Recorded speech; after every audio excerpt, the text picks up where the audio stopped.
what if I'm not a funny person? Like, how do I become a funny person? It's weird that I'm the same age as old people.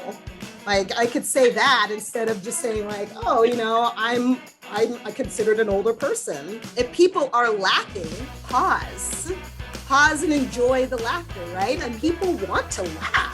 I mean, everybody wants laughter, right? Everybody could use a good laugh. You write it down. It might be a funny joke that you can deliver in the future, or that you can post out on social media and say, does everybody do this? It's funny. Because if you think it's funny, then at least it got a smile for you.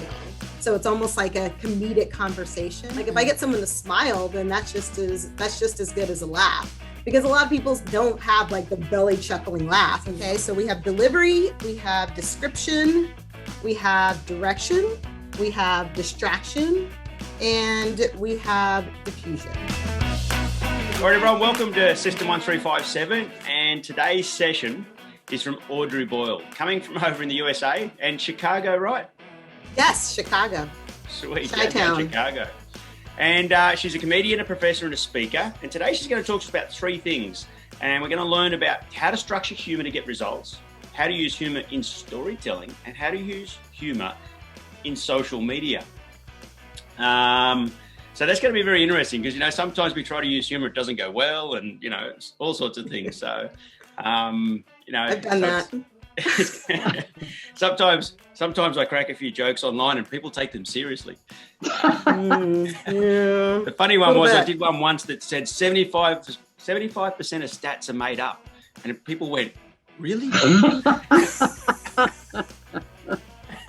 That's a dad joke, I think. People thought it was serious. I went, "That was supposed to be humor." But anyway, long story short is, using humor certainly is important in storytelling. That helps people remember lots and lots of stuff. So, Audrey, over to you for a bit of introduction, a bit of background, and then you can get into your content, however you want to start. It's up to you. Well, my name is Audrey Boyle, and welcome. We're going to talk about comedy. We're hopefully going to laugh. Hopefully I'm a little funny.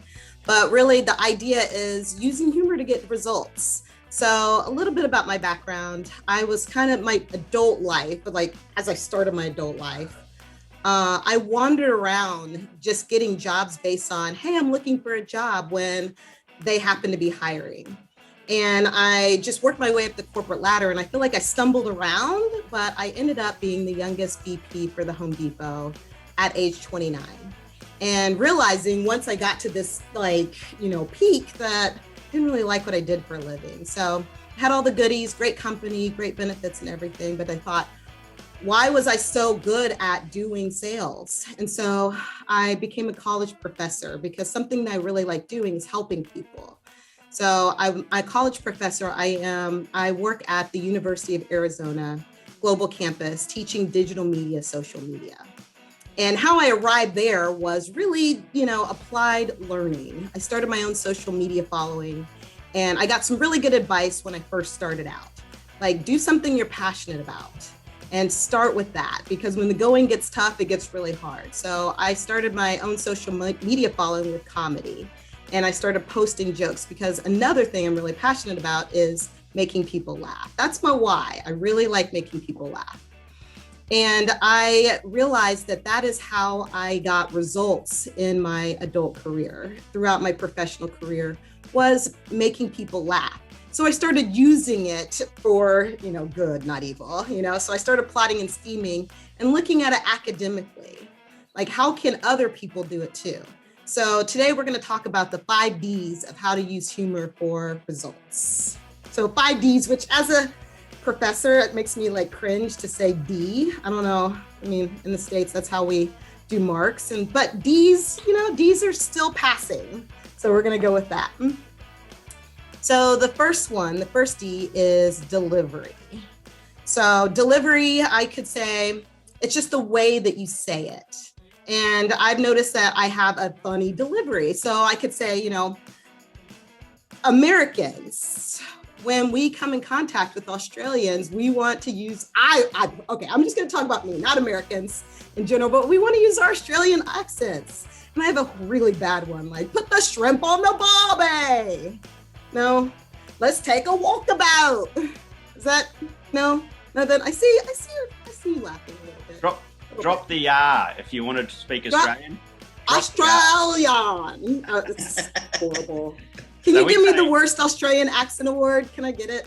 We say sugar. You guys say sugar. Sugar. Perfect. Yeah, sugar. But cut it short. Don't extend it. Sugar. Water. I don't even know. I feel like I'm jerking a lot. Do you guys have neck pain at the end of the day? I don't know. Is it tough? No, we've evolved. You've evolved. You've got strong neck muscles. Yeah. When we were in America, we learned to say our R's a lot more than we do. So we went to get some water, and the lady behind the counter went, No, we don't have that. We said water. She was, water. Yeah. Water. I got that. So it's the way that you deliver it. If I say, oh, baby, you, or I say, oh, baby, you, it's all about the delivery. Bismarcky, rapper that had a song in the 90s, rest in peace, died last week. But he did the, oh, baby, you. It was a song, and it's all about the delivery instead of saying, oh, baby, you. So that's the first D. The second D is description. So this is more tone and visual. So when I think of Australians, I'm just going to pick on all of you Australians, just blanket. Just going to blanket that there. But I imagine like Scotty, for example, getting off his surfboard, putting on some khaki shorts and like crocodile boots and like a knife in his mouth and like crawling through the jungle. Like I imagine Crocodile Dundee. Is that accurate? Before I go on, is that accurate, Scotty? Yeah, it's pretty accurate. So on the way back, we have to go through all the snakes and then the kangaroos. They're pretty angry, the kangaroos. I imagine you have a kangaroo friend that is, your buddy. So that's good. Okay, so I'm glad that I had that visual. So there's description. That is another D. Descriptions can be used as like icebreakers. So if you say to someone, what's your touchdown dance? It generally brings a description or a story from there. So you imagine them doing the touchdown dance. Maybe they do a touchdown dance or a goal dance. You score a goal. What do you do after you score a goal? So you got that visual from there, and it's an icebreaker that you can use in meetings. You can use in casual conversation with friends, but it generally brings up description. So I could use a description like, it's weird that I'm the same age as old people. Like I could say that instead of just saying like, I'm considered an older person. Like, it's weird that I'm I'm the same age as old people. So it's giving you that description, but at the same time, it's humorous. So another D, the third D is direction. So direction gives you information. So say I'm a cruise director, Audrey Boyle's cruises, and I am walking through what my tour is all about. And I say, okay, we have a 2-hour tour because we used to have a 3-hour tour, but that didn't work out so well to have a 3-hour tour. And it immediately, if you guys are, depending on where you're located, you think of Gilligan's Island. And it's that 3-hour tour that direction gives you an idea, it gives you information at the same time, and so you remember that the tour lasts 2 hours. Okay. So that is the third D. The fourth D is distraction. So there's the fourth and fifth D are very closely aligned, which is distraction and diffusion. So diffusion is perspective in a situation. You can have something that diffuses a situation. So before a meeting, maybe bookends to a meeting, you have something funny at the beginning of the meeting and at the end of the meeting. So I could say a bookend if the meeting's going really well. I'm talking to you, Scotty. I say, oh my gosh, I may look like I have it all together, but deep down inside, I don't remember any of my passwords. That ends up being like a conversation at the end of a meeting that keeps it light. And it's bookends because they remember that connection being like a good one from the beginning to the end. Okay. But diffusion could change. It could become different if you're in a situation where the audience doesn't necessarily accept it, or they find it offensive. So it could be a hot situation, a hot day, and we're all standing out, we're sweating, and I say, oh my God, I'm sweating like a slave. And depending on the audience, that could be funny, or it could be like a distraction, right? So it's just kind of shifts the audience depending on what it is. So distraction is the fifth D, which is the class clown, which I mean, if you were a class clown, if you were always making jokes in school, that was me. So I was always distracting the teacher from the lesson because I was throwing out things that were not relative, but at the same time gave perspective. So it just depends on the audience as far as whether diffusion becomes a distraction. We're in an elevator together and we're all riding down in the elevator together, and say the elevator shakes and it rocks and we're like, oh my gosh. I could diffuse the situation by saying, oh my God, I always look around in the elevator and think, am I going to spend the next 10 hours of my life with this person? And so that gets people like, oh, okay, like, am I going to spend the next 10 hours with you guys? So I'm diffusing the situation where it's a little bit lighter. And I've seen people do this in elevators, especially teams. So they're riding the elevator down as a team to go to a company event or something like that.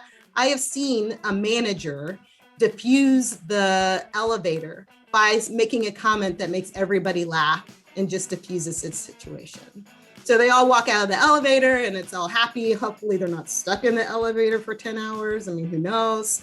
But that's never really happened to me. I don't know if this happened to you, but I have been stuck in an elevator for 30 minutes, which was alarming because I was by myself and I ended up talking to myself in the end. But people ask me all the time, like, what if I'm not a funny person? Like, how do I become a funny person? How do I use laughter? How do I become that? How do I diffuse those situations?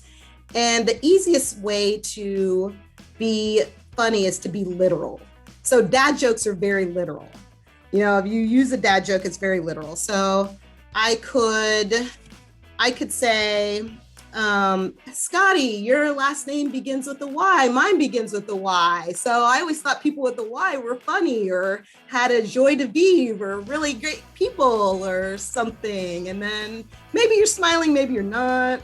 Maybe that goes well, maybe it doesn't. But it has common ground to it, which is what laughter is all about. So I think the main idea is laughter is all about finding common ground. And that's the quickest way. Okay. So last thing, if you were thinking of a literal joke, there's a song like that is Everybody Was Kung Fu Fighting. Do you remember the song? Everybody was Kung Fu Fighting. And I've always said, like, why was everyone Kung Fu fighting? Like, how is it possible for everyone to be Kung Fu fighting? So I'm looking at it literally, and it makes it funny to look at it literally. So that is a way that you can start to make things funny. Dad jokes is a good way. So you gave us a dad joke in the beginning. So I'm just picking on you today, Scotty. It's easy. Scotty's got a few up his sleeve, I reckon. He's got a few. He's got a couple. So I want you to remember the 5 Ds. Okay. So we have delivery, we have description, we have direction, we have distraction, and we have diffusion. Those are the 5 Ds on how to use humor to get results. So depending on the situation, you can use those for good, not evil. I'm always plotting and scheming. The funny thing is, like, you know, when we first started, we were sort of prepping up. A lot of people think, you know, like, you've got lots of hair, right? So your preparation must take a little while. And people think I don't have to do any of that. But the reality is I do. I did a whole session once with an eyebrow going like that, you know. Huh. I'm just trying to imagine you getting ready. Like, it's like, you just like wake up and then, do you have bad hair days? I did, yeah. I did a whole session. My eyebrow was sticking right up. So it looked like one was straight, one was up. I went, man, how do I not see that on the screen? I'm looking at the screen. It wasn't until I was doing the recording Evil. Later. Evil. But yeah, it's he's got to check his nose hairs too. And yeah, because I got no hair here, it's so obvious. I can have a bad eyebrow day if I had hair, but with no hair, a bad eyebrow day is a really bad day.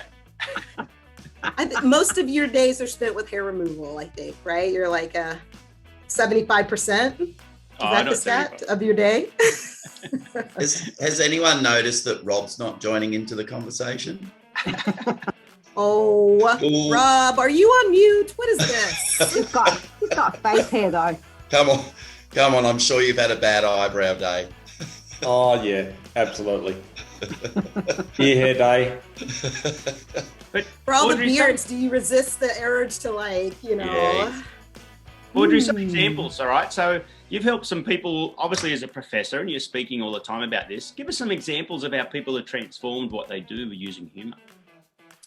So many women come to me and say that they typically want to be funny, but they want to be taken seriously. So the way that I look at it is like, don't be the distraction. So then when you look at it academically, don't be the distraction. So you're distracting from ultimately what's going on, because then you're not taken seriously. But if you look at it academically and you want to be funny before a meeting and after a meeting, or you want to be literal, or you think, hey, the tension or the perspective, everybody is really frustrated, hot, angry, mad, or whatever. What can I say to diffuse a situation? Then that's how you can use it for good. But if you are distracting from ultimately what everybody is trying to do, and that's it, and especially if you don't know your audience, then you won't be taken seriously. So I always say, like, if you want results from your humor, start to look at it a little bit more academically, because I get into a meeting all the time and I want to say so many things, but I realize, like, wait, if I do that, then I'm not going to be taken seriously. But then, there's moments where I'm like, oh, this would be a really good time for a joke. And, it just comes out naturally. But so look at it like, just choose your timing. Timing is really important when it comes to humor. If people are laughing, pause and enjoy the laughter, right? And then say something to piggyback on what you said that was so funny. Timing. That's important. Timing is everything. Some people are really good at it, right? Some people come in and they're the life of the party. They start just cracking stuff up, and everyone, it's just the life of the party. And it's to be honest, it's never been me. Some people are just so good at it. And but in business, being the life of the party is not as effective as getting 3 contacts. I always do this, like this scenario of, you go into a party and who got the most out of a party from a networking perspective? The person who made jokes and everybody was sharing drinks with, and they all had a laugh and was just throwing out distraction, lots of diffusion and distraction. Or the person who had one-on-one conversation with 3 people, made those 3 people laugh and got business cards and made deeper, meaningful connections with them. That person won out in the networking challenge. Yeah. So I always say, like, being the life of the party is not as effective. And that's how, if you want to get results from your humor, have that one-on-one connection, have that shared common ground with the person. Yeah, and in business, it's really sometimes hard because business is often really serious. So you're at business meetings or you're having a business conversation with people, and it's normally it's a serious thing, right? So how do you bring in humor sometimes is really hard. Yes. And you've got to find those little opportunities to have a bit of a laugh. You've actually physically got to go looking for them. Or as Joff said, you've got some predefined lines that you use from time to time. So you've got a little library of things that you use that work every time. Mm-hmm. And the reality was, I spent the 90s telling the same joke 10 times a day. It was a predefined joke, but it worked. But only if you, like you said, only if you delivered it. It was a distraction or a direction. It was a diffusion. It was awesome. And we had to use this line every single time in our sales presentation. And you brought up sales earlier. So what are some of your tips for bringing it up in sales? Because if you're in business, you're in sales, right? So what's your tip for sales? So if you have a presentation, so I'm going to present something to you, I'm going to give you some information, break it up a little bit.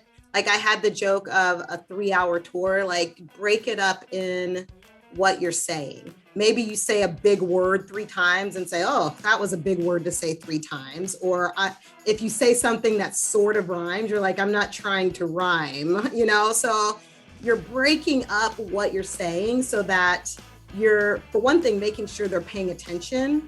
At the same time, you are, you're giving them information that they will remember. So at the end of something, you know, if I have something that's a big presentation that's really long, I'll typically say something like, hey, this will be over when I tell you that I told a loan shark I loved him. You know, you'll know the presentation's over. And that generally gets your attention because you think, okay, when is that going to happen? And where is she going with everything she's saying before that? So they're always trying to think like, okay, where is this going to turn? And generally at the end of it, it's anticlimactic almost, but you have their attention. Yeah. And like we had the whole, after a minute or two, so we do cold calling, right? And after a minute or two of that cold call, we had their attention. We're in the middle of the presentation. And how do we use your 5 Ds was perfect, right? So we're selling this accident insurance. It was only a low cost accident insurance. And then we'd have this line where we'd stop, we'd pause, we'd look at them and say, we'll pay if you're hurt. We'll even pay if your feelings get hurt. And people laugh. Feeling. So it's the delivery, right? I mean, you leaned in, you got in. I mean, that's funny. And the sickness guys, so we had accident insurance. The other half of the company was selling sickness insurance. So one was if you got hurt, one was if you got sick. And they had a joke, and they're saying at the same time, for exactly the same reason for your 5 Ds. So they'd say, we'll pay if you're sick. We'll even pay if you're sick and tired. I would think like, we promise not to chase your ambulance, but we'll meet you at the hospital. So, you know, we provide good customer service, you know. It was such an important thing to do. And if you didn't do it, if you didn't bring that humor into the middle of the presentation, break the ice, get that eye contact, reset the situation, and just bring it right back down into like, okay, we're just here to be nice to each other. Because you just walked in the door, was a cold call. 2 minutes ago, they didn't even know who you were. Now you're in the middle of a presentation. You had to do it to just settle everything down, and then everyone moves on after that nicely. Because you can't just slam into a close. You know, you've got to do that whole process. So yeah, you got to go on some dates first, right? Sorry? You got to go on a few dates. Yeah, and you've got to. But as a cold call, we had to do that within 4 minutes. We had to bring a life cycle down into 4 minutes, and humor was the way we broke the ice. It could have even been 60 seconds. I'm going to say it was like 2 minutes into it. It was like, boom, we had to physically do it. And all the new people didn't want to do it. It was like a stupid joke, but it worked. It worked. And just assume that people want to laugh. I mean, everybody wants laughter, right? Everybody could use a good laugh. So if you deliver that joke, at least if you didn't get the sale, if you walked away, that person probably laughed or had a smile on their face. Yeah. And like Joff said, you know, a library of jokes, but you've got these common ones that you use that no one's ever heard before. You know, no one else I'd ever been into a presentation with. I'd never done a presentation with them before, or else they'd be a client or a follower. They were a cold call. So they'd never heard it before. So when I say it, and if I say it right, it is funny. So, you know, well, 99% of the time it was funny. Every now and then it was like, no, mate, I'm not into it. Can you leave? Yeah, there's always that one person. I always like to test out my jokes on that person that never laughs at them, just to see if I can get them to laugh. Like, surely. Surely I can't be serious. It definitely worked. Sure. I mean, so for sales, I'm going to say it worked. And you talked about meetings and you know, sometimes they're really serious. And as a participant, having to use humor as well. You know, to break the room up, you can actually see the tension in the room. So if you're a participant, you can actually feel and see sometimes the tension in the room. You're thinking, well, when do I crack this timing? So what is the best timing? The best timing is, I feel like, when people are not paying as much attention. So I tend to use distraction if I want to get their attention. I want to like go, oh, wait, she's telling jokes. So that changes everything. Like as a teacher, as a professor, I always think like, okay, Gen Zs, millennials, they don't laugh. I mean, they just don't get their cell phones out. You know, they'll pay attention somewhat, you know, but there's no laughter. But at the same time, I know they have their attention, which is even better. So they're learning something. And I always think like, one day you're going to think of this concept and you're going to remember it. You're not going to remember my name. You're not going to remember the situation. You're not going to remember anything, but you're going to remember the joke and you're going to remember the concept. Maybe if you text them the message, it might have got in. Send it to them on social media. That's right. Snapchat it to them. They might get the joke then. So let's talk about humor in social media. I use a lot of humor in social media. Right now, memes are big, right? So a visual. So descriptions work really well, especially when it comes to storytelling. So you're telling a story of somebody who comes in the room and you want them to feel as if they have a description. You're giving them information. Say I went to coffee with a friend of mine the other day and we're sitting there and someone walks up to him and says, "Are you Asian?" And she said, "Yes, I'm Korean." And they said, "Oh, I was going to tell you great job on the opening games. I thought you were Japanese."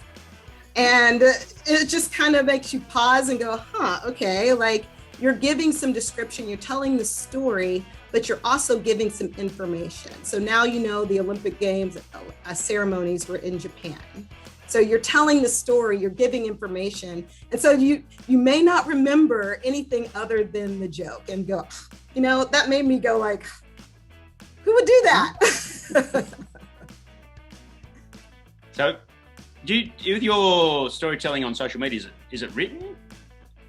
I typically write, but then it's visual. So it's always in the 5 Ds, it's the description. So visual or it sets the tone. I want to tell a story. I want them to feel like they are there in the room with me. They can see what's going on through the story. So I want them to feel like they're sitting right alongside with me at the table while I'm having coffee with my friend. So by the quick story, I want to do that. So if I'm going to tell a long story, there's going to be a long punchline at the very end. There's going to be something funny that I want to say that's going to be super funny. I want to pepper it in with funny stuff while I'm talking about this long story, because people get kind of bored in a long story and then they go, oh, it took this long to set it up the joke. Mm-hmm. So if you're going to tell a long story that's something that you think is really funny at the end, make sure that you put some interesting things in it. But that's how I use it in social media, is through creating a video where it's educational. I use educational comedy. So I'm going to give you a message. There's an ultimate message at the end, but throughout there's jokes that you can laugh at. Yeah, cool. And what with social media and humor, which one do you think gives you the best results with humor? Is it the LinkedIn, Instagram, Facey, or the same? Gosh. Facebook and Instagram, I do pretty well. I mean, LinkedIn too. I think it's all just based on your audience and looking at who is it that you were trying to make laugh. Like I do a lot of humor when it comes to LinkedIn as well. Like, let's talk about buzzwords, you know, circle back and on the same page. And what am I doing with my hands when I'm on a Zoom call? I could be doing anything, you know, like I can make humor out of a professional situation, just like I can on Instagram talking about my home life, or when I'm out and about on the, you know, running around in the streets. So I think that with social media, look at your audience, look at who you're trying to make laugh. And then as you go about your day, what do you think is funny? Like write down what you think is funny and then use it and showcase it. So humor is really everyday things. There's so many everyday things that are funny. And next time you see something that's kind of funny to you, write it down. It might be a funny joke that you can deliver in the future, or that you can post out on social media and say, does everybody do this?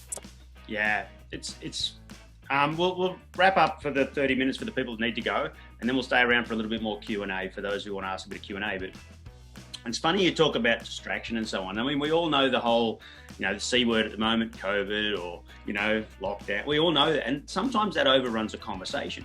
And sometimes you're thinking, man, I don't want to be talking about this for half an hour. I really want to change the subject. Mm-hmm. And humor has to be one of the best ways to do all those things in one. Grab something, throw a bit of humor in, and totally deflect it to a different direction. totally deflect the conversation.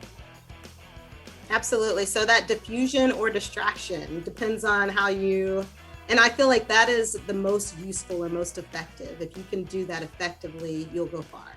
Yeah. So if you can diffuse situations, that is so helpful because it gives everybody perspective. If everybody is feeling a certain kind of way, they can feel a different way. So. And that whole diffusion distraction could be, you're stuck in a room that's talking about politics or religion or some other important issue around the world or locally at the moment. You think, well, hang on a minute. We're just going to be talking about this for half an hour. We're going nowhere. We're just going in circles. It's time to deflect, find a bit of humor about something that's just happened recently, and then get back to what's really important.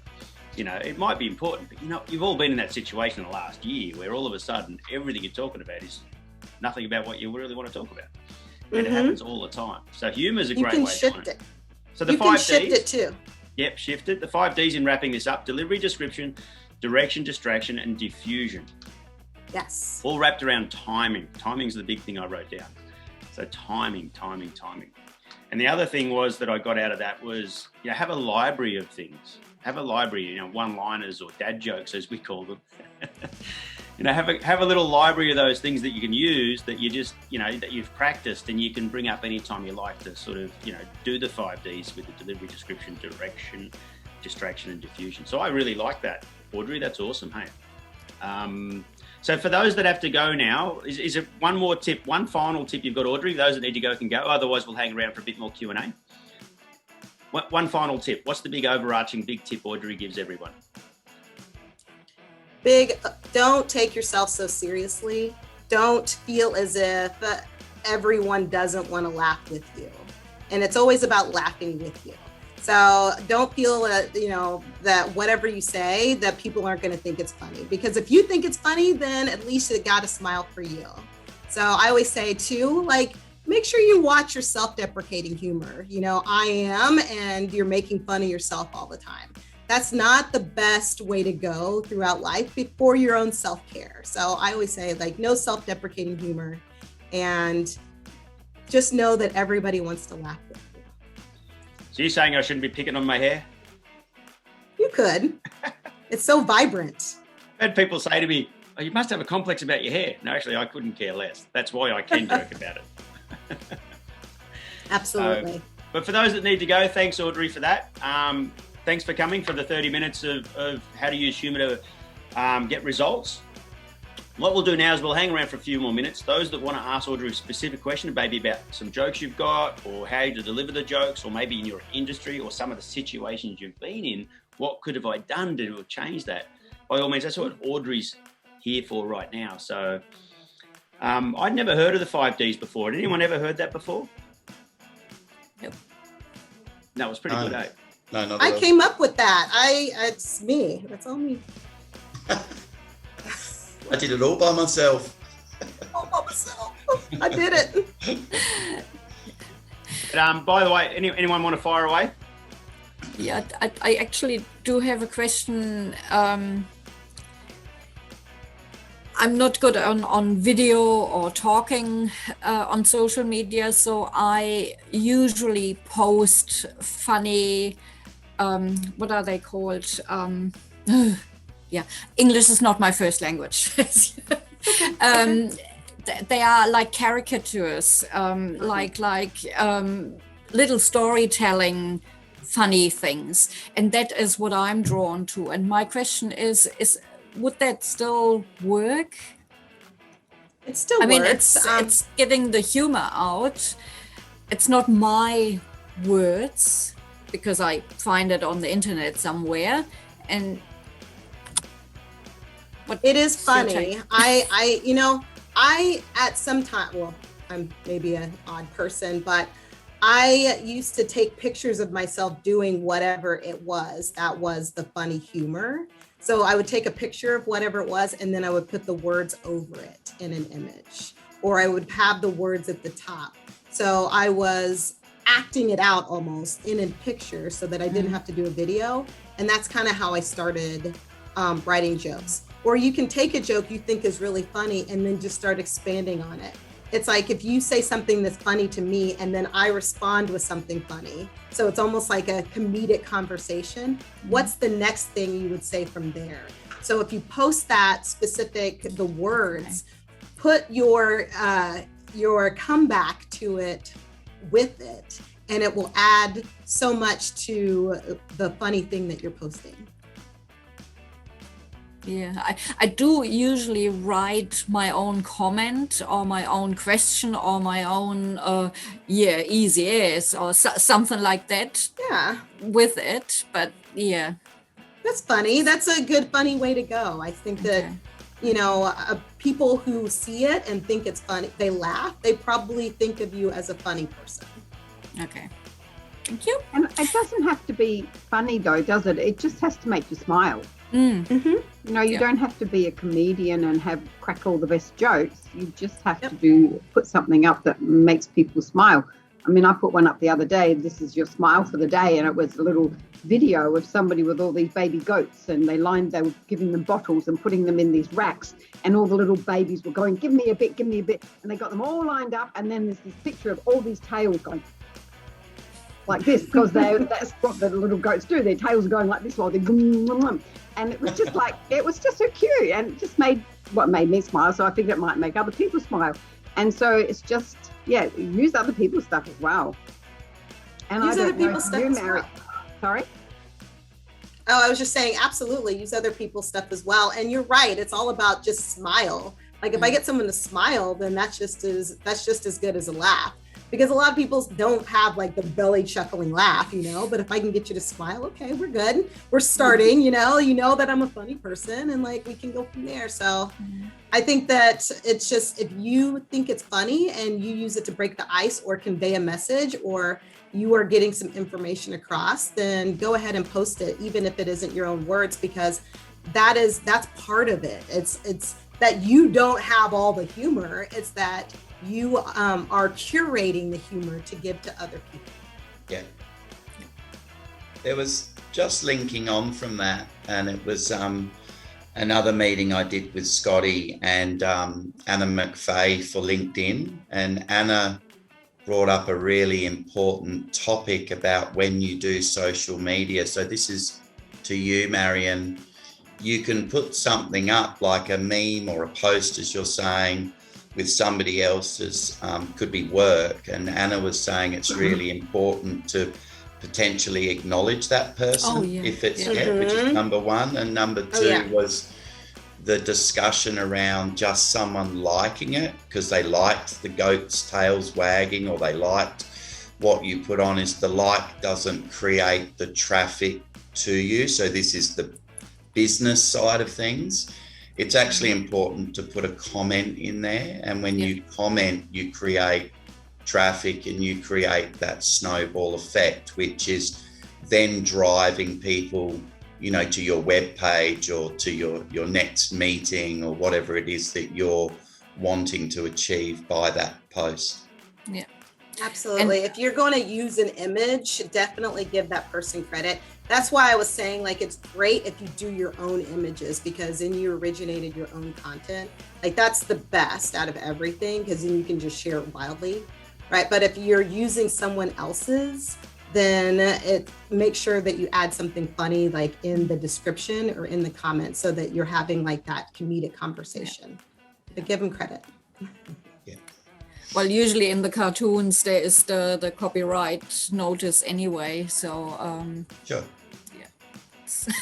And it's always good to tag that. If there's someone that you can tag, especially on LinkedIn, whoever wrote the comic or something. Yeah. It's always a good connection, because it's like, hey, I think you're funny. I'm tagging you. Here's your stuff. So I always think it's great when somebody shares my stuff and they tag me. It's like, oh, that's amazing. So somebody found some value from it. Yeah, that's right.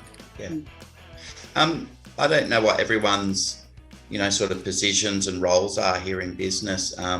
But for myself, I run my own solar business. And so I start with the phone call conversation. So I relate to Scotty about, you've got 60, seconds, whatever, to introduce yourself. It's a cold call.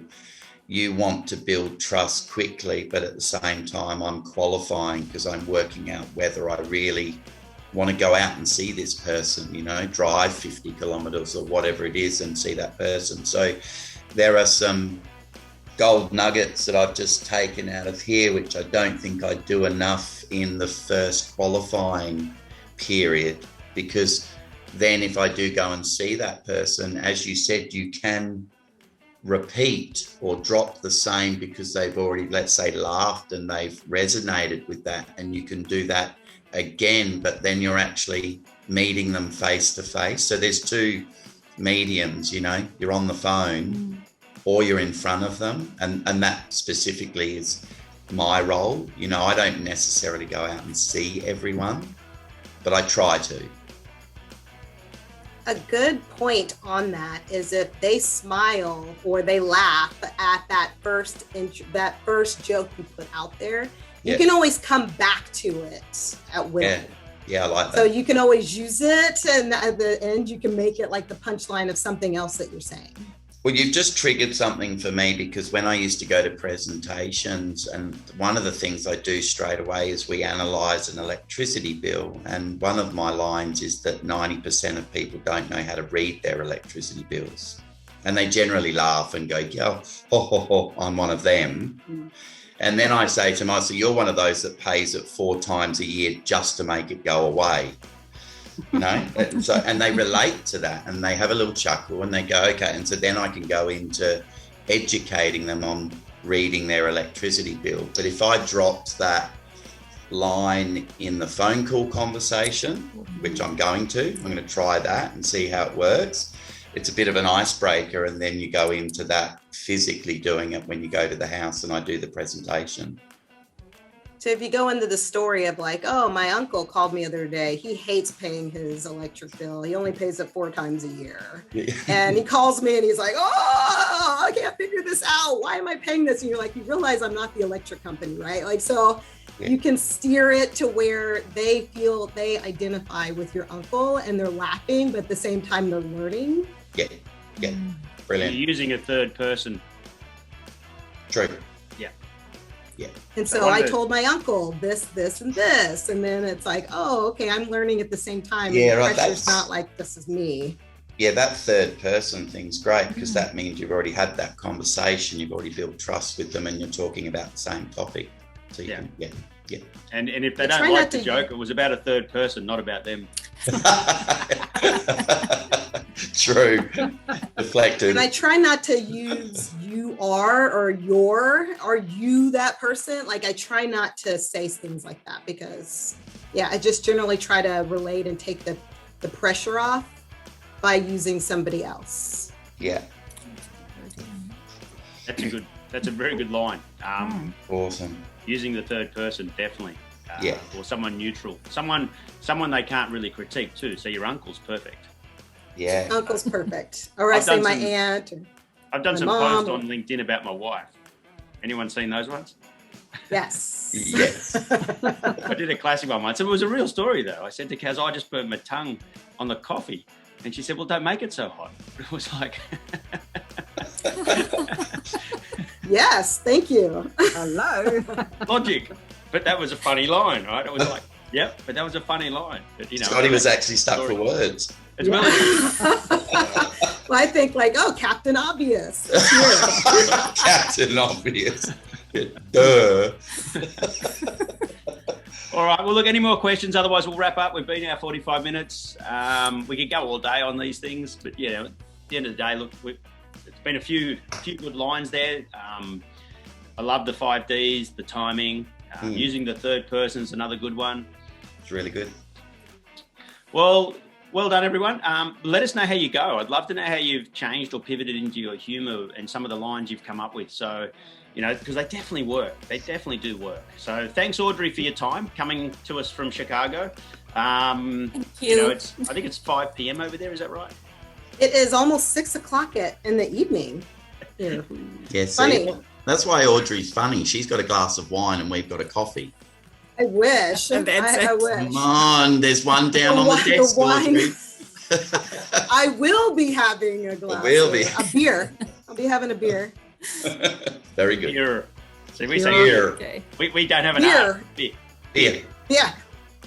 Yeah. Here, I shout a beer, right? Isn't Yeah. that- Yeah. But Like, we have a who's beer. shouting beer? No R. You're We drop the R. paying. Remember that lesson. Drop the R when you're talking to Australians. It's But I water. wonder, like literally Sugar, thinking, beer. like, who shouts beer? No, you're gonna shout them around to cold ones. Cold one. Okay. This seems so different, parallel. It seems, just trying to get a visual there. All right, everyone, well, thanks for coming. It's been a great session. We'll see you all in the next live and reel. The next one's actually with Rob Statham from Canada. He's going to talk about using your past experiences to grow your business. And he's a beer and wine sommelier. Now, I probably didn't say that right, and I can't even spell it.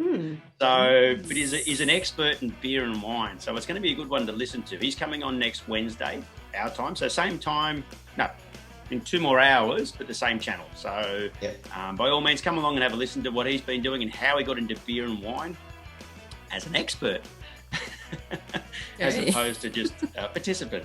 And I'm fascinated how they do it. So he's coming along to talk about that. That's next week. Do we get tastings? So look, it's been really good to have everyone. Sorry, what's that? Do we get tastings?